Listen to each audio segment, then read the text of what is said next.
اینجا کامرانیه است.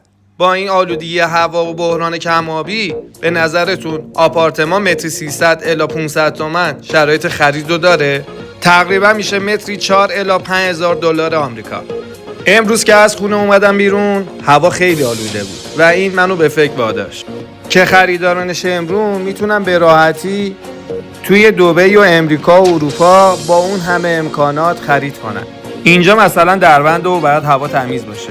آپارتمان توی این منطقه متری 300 تومن.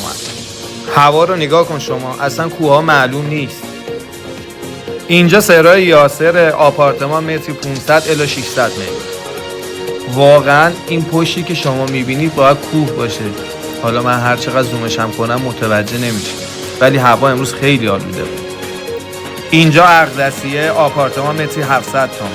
این آقا من تو ماکسیما علامت پیروزی میده، نمیدونم برای چی.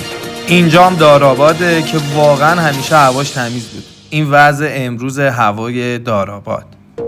اینجا هم آپارتمان متری 300 تومن. حالا میخوام از شما بپرسم به نظرتون سرمایه گذاری تو ایران و منطقه یک مناسبه یا خارج ایران؟ البته که همیشه سرمایه گذاری تو ایران و منطقه یک خیلی پرسود بود و ایدئال. امیدوارم که همیشه خرید خوب و منطقی انجام بدین.